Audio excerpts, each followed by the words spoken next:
Flosstube, it's Kim, aka Spartan Stitcher on Instagram, and back again with another weekly cross-stitching update. Today is the 4th of January 2020. This is video number 102, and I have 3 pieces to show you that I've worked on since my whip parade on Thursday. So, let's get to it. After my video, I continued to work on Halloween Rules by Lizzie Kate. As I said, I finished up Eat Candy and I kept going. So 710 more stitches since you saw it in the whip parade, for a total of 2,200 stitches those last 3 days of December. This is 28 count Monaco 1/1, and I rip dyed it with Camel is the name of the color. So I finished up Eat Candy, and I did most of Visit a Haunted House. I still have to finish the house, and there's a spooky tree that needs to go in, and the 3rd rule will be done. I did forget to backstitch the vertical line underneath the dog's nose, so I will get back to that and fix his little nose. So I'll probably work on this a little bit each month to keep going and try to get it done, so maybe I can actually have it fully finished for Halloween.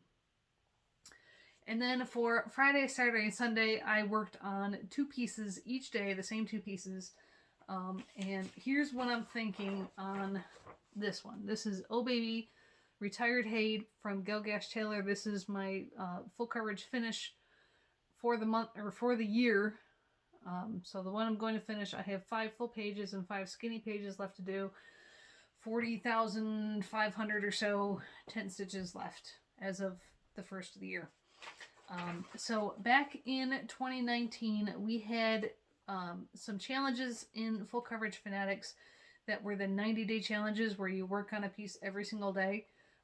It didn't matter how much you worked on it, as long as you worked on it a little bit every single day.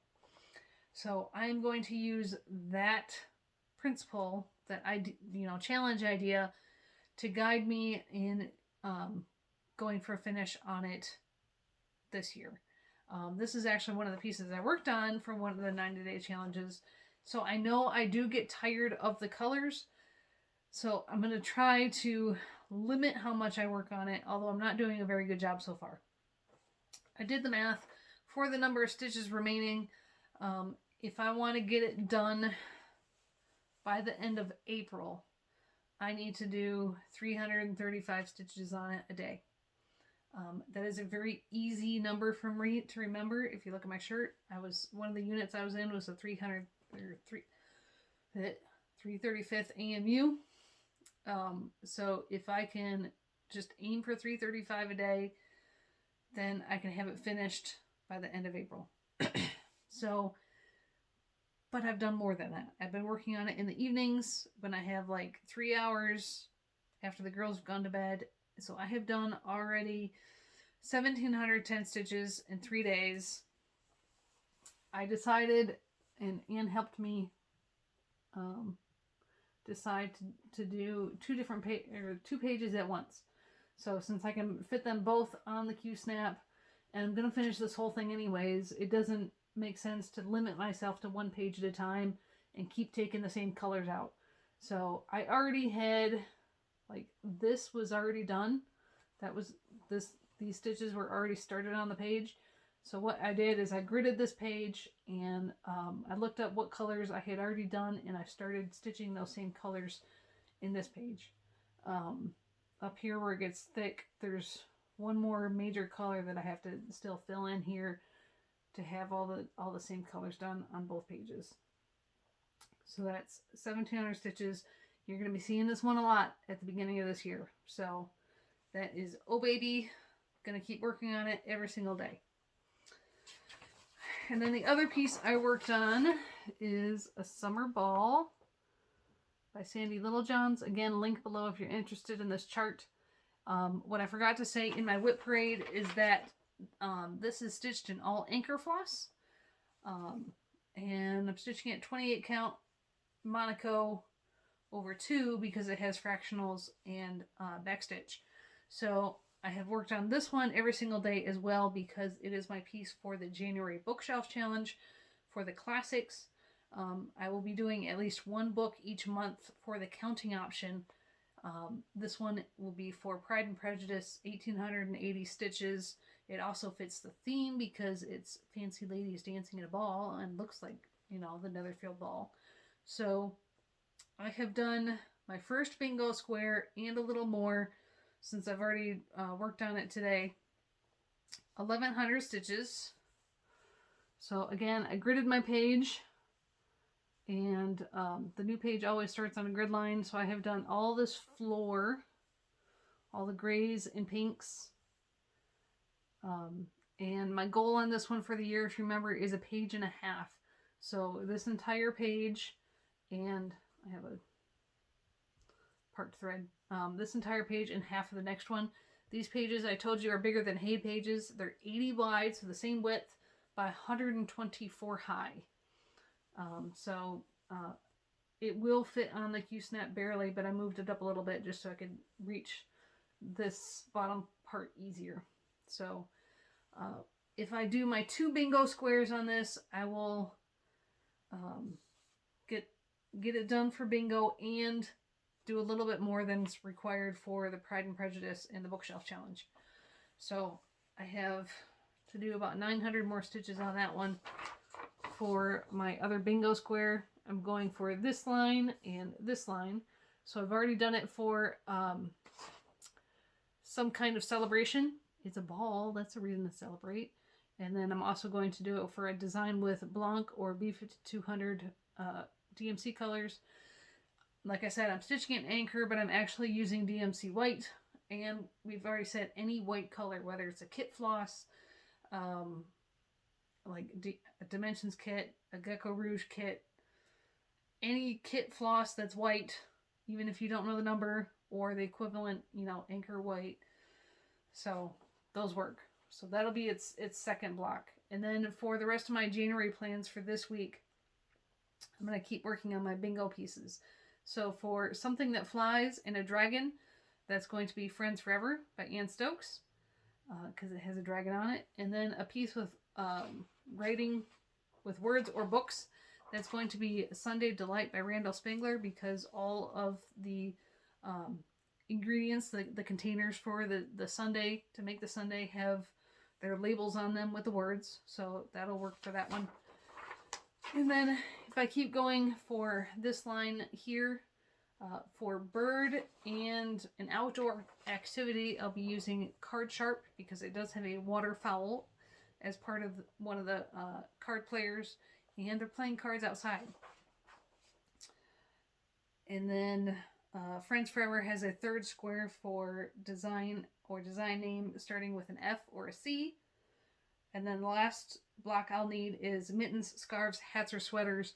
And they're wearing scarves in Half-Blood Prince, my Tilton Crafts piece.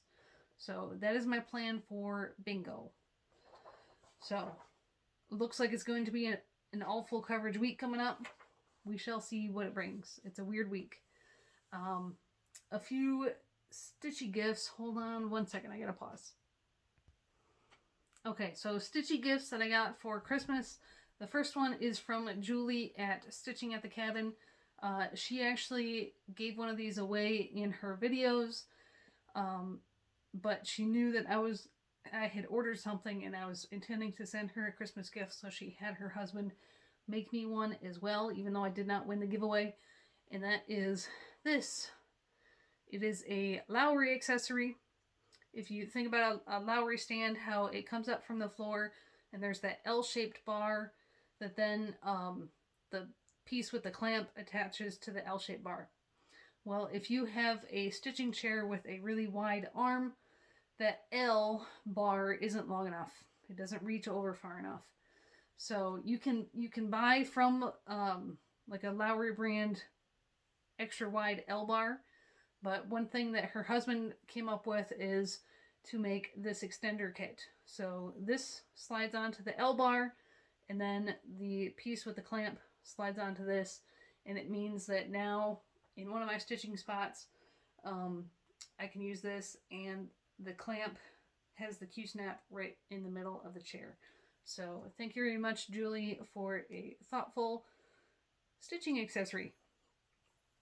And then Anne from Fiber Floss and Fiction podcast sent me a couple items that she found that reminded her of me. The first one is from Little Robin Designs US. It's an Etsy shop.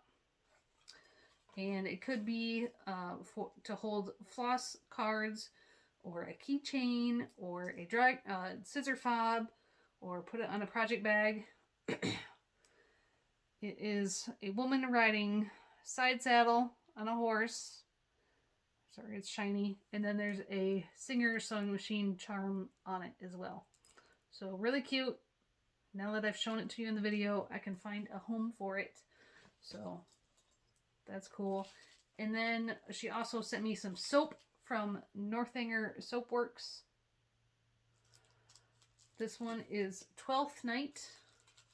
Again, it's bar soap for the Austin Addict. And it smells really good. So thank you, Anne, for those items. From Amazon, I bought these for myself. They're the silicone cable magnets. I bought these. You know, a lot of people use them to hold the extra fabric on their Q-snap if they don't use a grime guard, or if it doesn't all fit in the grime guard. I haven't tried it for that yet, but if you saw it in my whip parade, I was using these when I take a piece off the scroll frame and I'm just storing it. I did wrap these around the piece to hold it, or like if I'm holding up, it's like I think it was Kindred Spirits was one of them. I only had to show you a few rolls, a few rows of pages, and so the rest of the fabric was rolled up, and this kept it from unrolling. So I bought those myself when the girls decided to spend some Amazon money for their own more gifts. And then the other thing that isn't quite Stitchy related, it's like they could be needle minders, that I haven't shown you, that I've been collecting the last couple of months, but I haven't shown you because I ordered some for myself and also some to send to Julie from Stitching at the Cabin. And she finally got hers. They were late coming here because they're from Australia, and I had to get mine before I could send hers on to her. So she finally has hers, and so I can show you all of them without giving away the surprise. So I told you, what was it, a week ago? A little over a week, 2 weeks ago, that I get all my bird training and bird care information from watching the Bird Tricks YouTube channel. And one of the things they do is they work with this pin company to create pins of not only their birds, but some of their project birds that they have worked with clients to retrain. Not just any client birds, but birds that have actually like lived with them for several months while they work with them. So I decided to buy some of those, and also they have a Birds of Prey series. They don't intend on restocking those, so I kept ordering. Like, I ordered a couple, saw how good quality they were, decided to order a couple more, and then they had a Black Friday sale, so that was a third order. Anyways, so they have parrots and Birds of Prey. The Birds of Prey are limited, but I was waiting to show these for you because the pins that I got for Julie, who also has parrots, they're two of the species that she owns. So you'll have to go check out her videos. Hopefully she'll show those this week in her video, her pins. But here are the ones I got. Bondi the Gala. So all three of the Bird Tricks pins, part of the proceeds go to a bird rescue here in the U.S. Storm, the 45-year-old blue-fronted Amazon who learned that people were not bad, and he was obese, and he learned how to fly with their training. So I got him for obvious reasons, because the blue-fronted Amazon. And Jinx, the blue-fronted macaw, the only blue and gold you'll find in my house.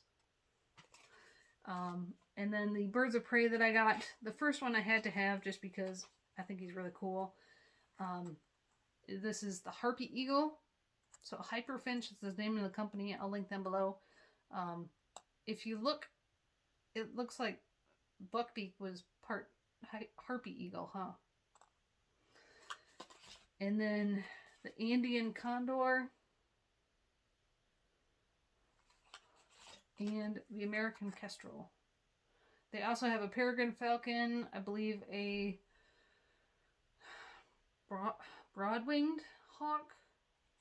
There's a couple other hawks they have. So those are the pins I got. Some of them will be turned into needle minders. Some of them will probably stay pins. So that's my haul. And now for the Air Force story. Now, I kind of teased this in my whip parade, but this is all real world events from the last 2 weeks or so. On the 20th of December, the U.S. Embassy in Baghdad had a rocket strike against it. Numbers are conflicting as to what sources you actually get your information from. I've seen 8 rocket strikes. I've seen 21. There was a number of rockets that were launched at the U.S. Embassy in Baghdad. There was minor damage to buildings and vehicles, and one Iraqi person had minor injuries. It may have been a soldier, it may have been a civilian. Again, conflicting information. The Iraqi president condoned the attack. Intel makes it look like it was Iranian-backed militia, but no one has claimed responsibility for the attack. And the intel also shows that the object is because, or the reason that they're striking the U.S. Embassy is because at that time we were approaching the 1-year anniversary where U.S. Special Forces had done a drone strike and killed the Iranian Major General Soleimani on the 3rd of January 2020. So it was looking like Iran wanted to avenge his death. So, and they also want the 5,000 or so U.S. troops out of Iraq. So this is what happened. Iraq has since made some arrests of those militia members. And so after Christmas, the weekend directly after Christmas, my husband was on leave, but he was called and said, "You need to come into work on Monday, the 28th. And we'll tell you what's going on from there." So he reported into work, and come to find out, the base here had higher headquarters directed missions to fly over the Persian Gulf. And my husband wasn't one of the people that was tasked to do those missions, but he was helping to coordinate everything together. Because the other squadron was responsible for flying the missions, but they didn't know. They had to figure out personnel, because so many people go on leave during the holiday season. You have to figure out who's on leave out of state and who's on leave local, and then create the crews that you need for these missions according to the requirements. So he went into work to help with that. And then on Tuesday the 29th, he was one of the air crews that was trying to pre-flight the jets and get the jets ready for the primary crews that were actually going to fly the missions. So he ended up working 2 days. The jets launched on the 29th. Again, it was one of those air spare situations where you launch more jets than you need in order to ensure that you have the number of jets that you need. So 2 jets actually flew over the Persian Gulf on the 30th of December, and then they returned back. Nothing happened with those sorties, but it was the 3rd flyover of the Persian Gulf area within the last 45 days. If you've been listening to my Air Force stories recently, you know that the Air Force has been flying long duration sorties to different areas of the world for a couple of months now. My husband's first long duration was the beginning of October to a different area of the world. And it's not just this base that's flying them, it's also the B-52s down in Louisiana are flying long duration missions as well. So all these long duration missions are happening. And so we'll see what happens next. Like I said, it's going to be another interesting week. So come back next week, find out how things are going. Everybody have a good stitching week. I hope you had a quiet but fun bringing in the new year, and hopes that 2021 brings us better things. So happy stitching, everybody, and we'll see you later. Bye.